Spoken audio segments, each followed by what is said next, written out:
Chinese fentanyl is pouring into the U.S. It's moved through Mexican cartels and with implicit permission from the Chinese Communist Party. The White House appeals to the private sector to beef up defenses against cyber attacks, while experts say China is actively engaged in a war with the United States. China revives old claims about the origin of the pandemic. Beijing accuses the U.S. military for bringing the infection to Wuhan, but one report says otherwise. The U.S. is reportedly allowing Huawei to buy auto chips, even though the blacklisted Chinese telecom firm was flagged over concerns Beijing could use it for spying. And pressure to get citizens vaccinated is rising in China. Some governmental organs and state-owned companies now order employees to persuade others to get the shot. And if they fail, they can expect a pink slip. Welcome to China in Focus. I'm Tiffany Meyer. Fentanyl is still pouring into the U.S. from China. And a new report from Congress says that now Chinese traffickers are working with Mexican cartels to smuggle the deadly drug across the border, all with implicit permission from the Chinese Communist Party. China remains the main source of trafficked fentanyl products in the U.S. Beijing banned fentanyl and its analogs in 2019. But Chinese traffickers have found sophisticated ways to circumvent the regulations. That's according to a report from the U.S.-China Economic and Security Review Commission on Tuesday. The report says Chinese traffickers are exporting precursors to Mexican cartels who produce and traffic the finished drug. It says Beijing's weak supervision and regulation made these changes possible. According to U.S.-based lawyer and China affairs analyst Gordon Chang, Beijing allows this to happen for a reason. China runs a near total surveillance state. So, of course, the party knows about what's going on, and they approve of it. And I'm sure that they also profit from it. But really what the party wants to do is weaken the United States, and they want to kill Americans. And so we should look at those 53,000 or so Americans who died last year from fentanyl as murdered by the Chinese Communist Party. The National Center for Health Statistics says more than 56,000 people died from synthetic opioid overdose in 2020. That's 20,000 more than the year before. The report says since China banned fentanyl in 2019, there was a decline in the amount of the finished drug being shipped directly from China.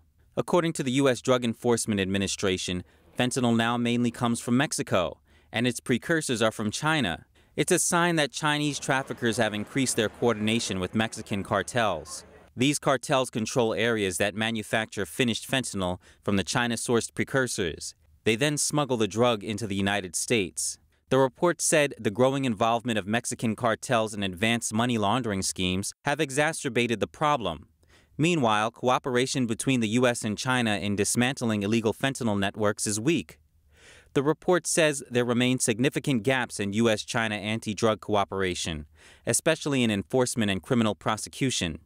And retired DEA agent Jeffrey Higgins said China is merely seeking to create the appearance of cooperating with U.S. officials while not enacting any reforms.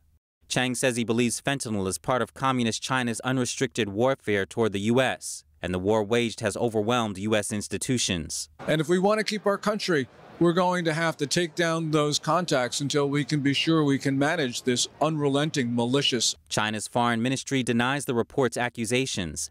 Yet Chinese officials did admit in 2019 that cooperation between the two countries in combating fentanyl was extremely limited. President Biden met with some of the leaders of the country's top businesses and financial institutions today. It comes as the White House is appealing to the private sector to beef up defenses against cyber attacks. NTD's Kevin Hogan brings us more. Biden's meeting with private sector leaders in the East Room of the White House follows a series of cyber attacks on critical U.S. infrastructure. The CEOs of Apple, IBM, Google, and other companies listened as Biden called on them to help strengthen cyber defenses. Biden says he believes they have the power, capacity, and responsibility to help in this area. But the reality is most of our critical infrastructure is owned and operated by the private sector, and the federal government can't meet this challenge alone. Biden says he has made cybersecurity a priority since he took office, and in May he issued an executive order to help the nation defend against cyber attacks. The move followed a ransomware attack that shut down the nation's largest fuel pipeline, leading to shortages along the East Coast. The order facilitated better information sharing about cyber threats between cloud computing services, the FBI, and the U.S. Cybersecurity and Infrastructure Security Agency. It also modernized the federal government's cybersecurity, among other things. Because of that order, government will only buy tech products that meet certain cybersecurity standards, which will have a ripple effect across the software industry, in our view, ultimately improving security for all Americans. Ransomware attacks across the world rose over threefold in 2018. That's according to cybersecurity statistics company PurpleSec, and they are estimated to cost $6 trillion each year currently, with a new victim every 11 seconds. And because the cybersecurity is a global issue, we've also rallied G7 countries to hold nations who harbor ransomware criminals accountable. And on the domestic front, Biden kicked off a 100-day initiative in April that aims to increase cybersecurity for critical U.S. infrastructure. Since the launch, 150 utility companies servicing 90 million Americans have committed to adopting technologies to secure the nation's electric systems. And during the meeting, an official said a key focus is the shortage of cybersecurity talent in the U.S. About 500,000 jobs in the industry are vacant. Kevin Hogan, NTD News. Leaders and experts around the globe are growing concerned about the threat of the Chinese Communist Party. Some say China's not only a potential threat, it's already actively engaged in war with its greatest rival, the United States. NTD's Don Ma has more. On Tuesday, host of the Epoch Times Crossroads, Joshua Phillip, held a special webinar. The event took an in-depth examination of threats that the Chinese Communist Party poses to the free world. He was joined by an esteemed panel of guests. The hour-long panel covered a number of topics. In one segment, Phillip asked whether the Chinese regime is in fact at war with the U.S. in the context of China's recent cyber attacks on America. Well, the reality is that cyber war is war, and the United States, unwittingly, is already at war with the People's Republic of China. The most recent cyber attack tied the Chinese Communist Party, or CCP, to a hack on Microsoft's Exchange email servers. It affected dozens of companies and government entities. Gordon Chang says the CCP's cyber warfare poses a threat to every American. They're hoovering up all the world's data. They want to put it into their artificial intelligence systems, and God knows what they're going to do with it then. They've probably accumulated enough to create a dossier on every American. Senior reporter with the Epoch Times, Nan Su, says that not only is China at war with the U.S., but that Beijing has engaged in cyber warfare with the Western world for decades. So think about this. They have been launched this kind of a warfare against the Western world ever since the 90s. And most of the people living in the Western world didn't even feel it, didn't even know about it. So basically, this kind of attack from China, they are not randomly happen. They are the attack directly from Chinese Communist Party.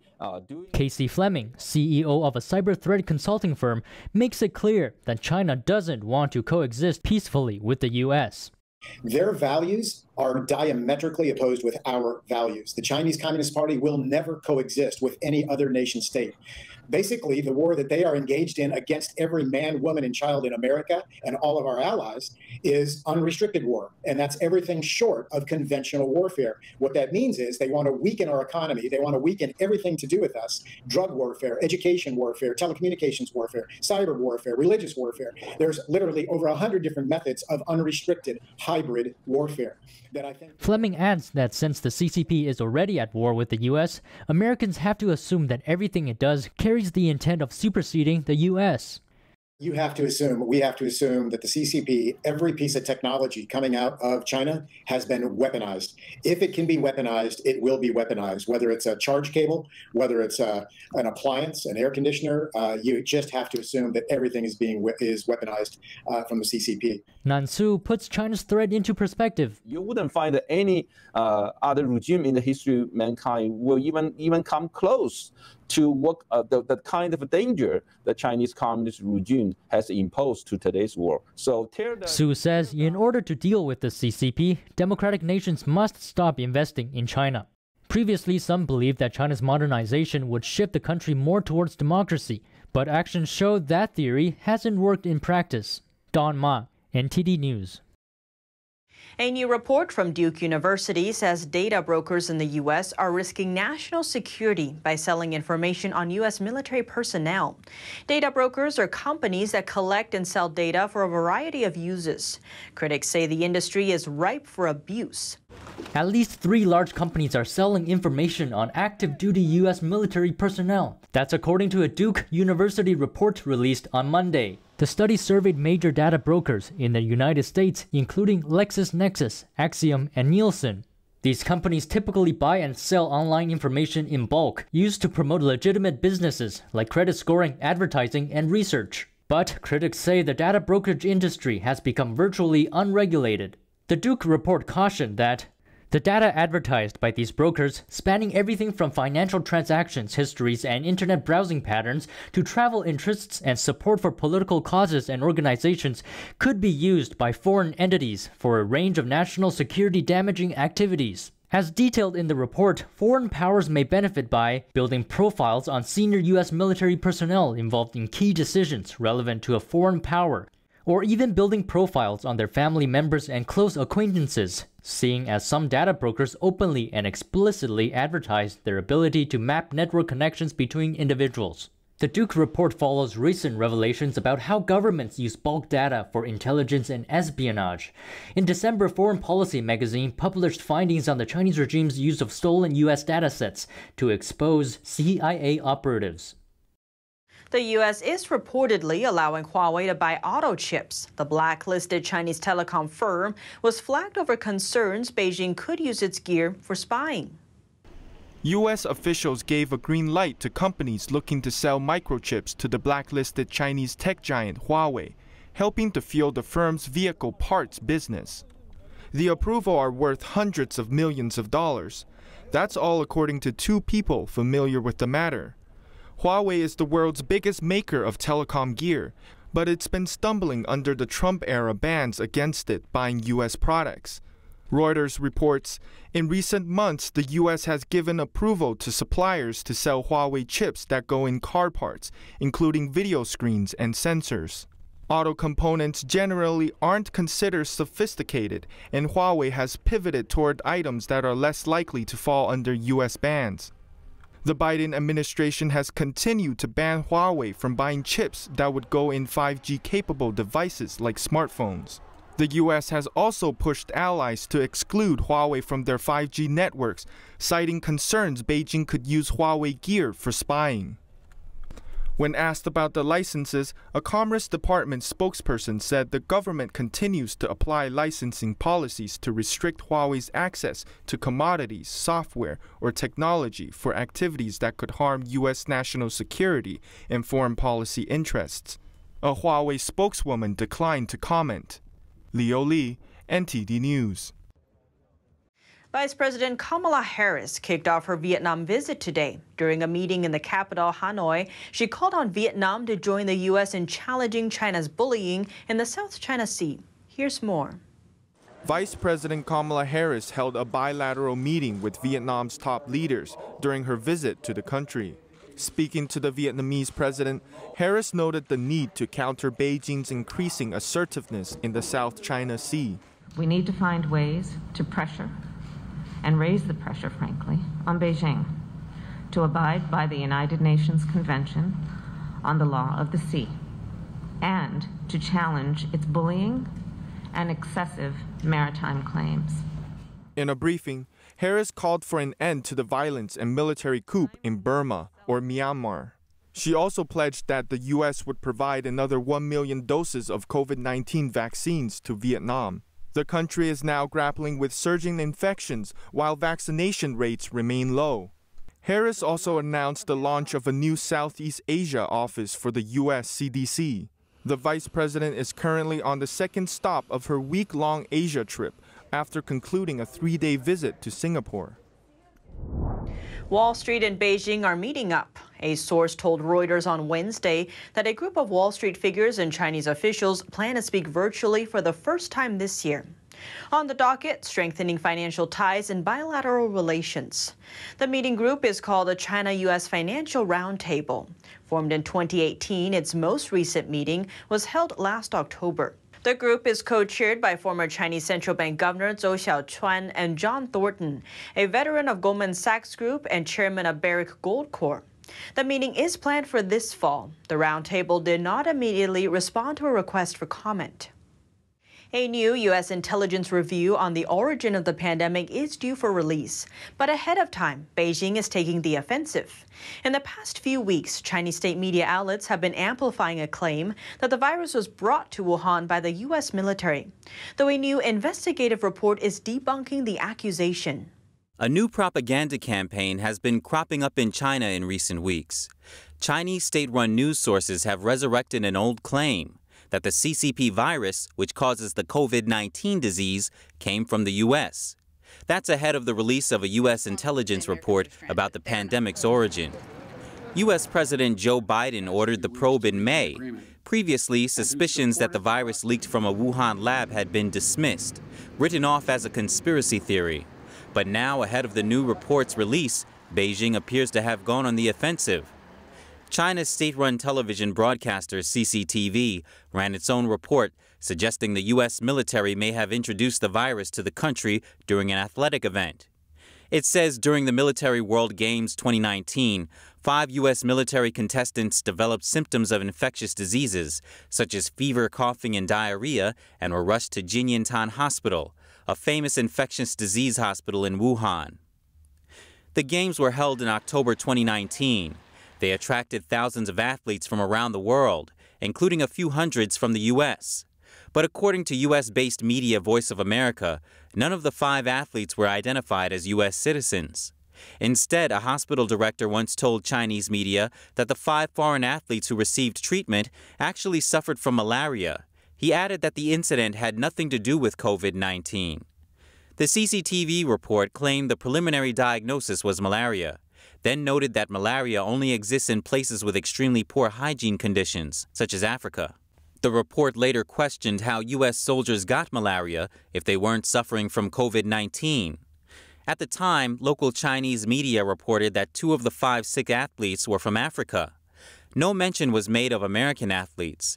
Not long after, CCTV claimed the U.S. military had sent planes to pick up the sick athletes for treatment in the U.S. That claim contradicted earlier reports, which had said 2 of the athletes voiced appreciation to Chinese hospital staff for their treatment. This isn't the first time Beijing tried to shift blame to the U.S. over the pandemic's origin. Even China's foreign ministry spokesman at one time tried to spread the military games theory. But most of Beijing's reports provide little to no evidence to support the allegations.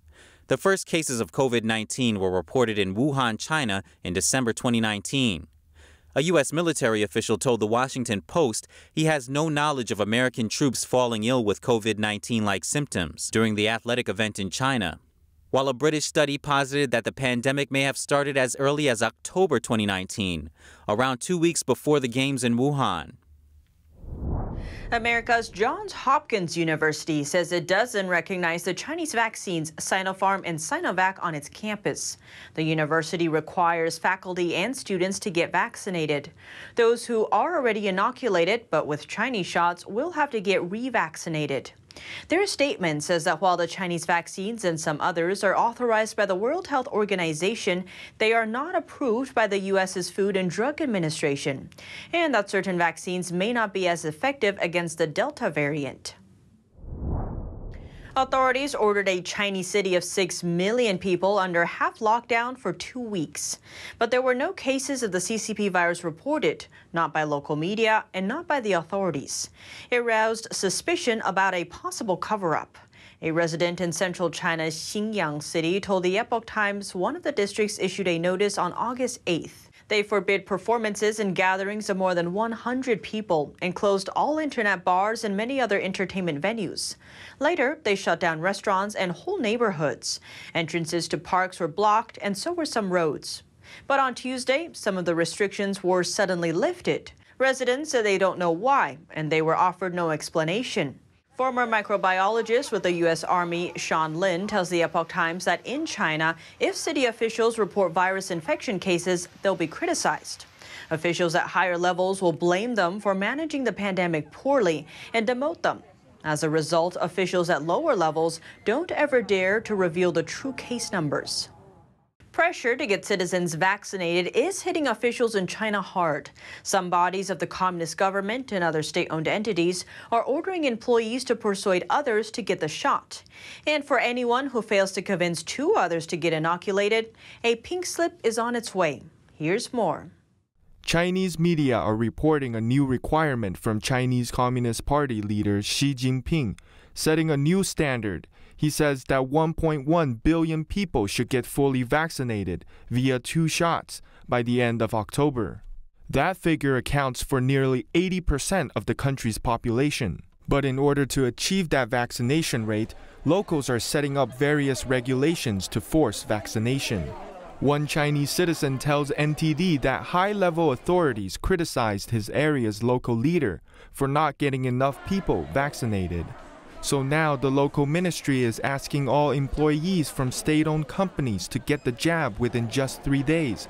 Those who fail to comply will lose their jobs. Other local leaders and companies are having a hard time finding people to take the vaccine. Their solution? Paying people to get inoculated. And that price tag is rising. Some enterprises that failed to meet the requirement are now hiring people to get vaccinated in exchange for payment up to $800. Some employees refused the vaccine. The company would then pay 5,000 yen per person to find someone to take the shot for them, in the name of the company employees who refused. Beijing claims getting vaccinated is voluntary, but local authorities from different layers are, in some cases, all but forcing the shot. For example, barring unvaccinated people from entering public areas, blocking them from traveling freely, not allowing them to attend school, and even threatening their jobs and social credit scores. Just recently, multiple provinces across China released official notices saying they would hold anyone who contracts the virus accountable if they're unvaccinated. Social media app TikTok, which has been linked to the Chinese Communist Party, is partnering with e-commerce giant Shopify. It seems Shopify is going to help power TikTok's e-commerce business in the US, UK, and Canada. Here's NTD's Evelyn Lee with more. TikTok users can soon buy products directly through the short videos on the app. That could pose a threat for Facebook. Until now, shopping was only possible through ads. In a deal with Shopify, TikTok will soon let businesses add a shopping tab on their profiles. This will create something like a mini storefront that links directly to checkout at their online store.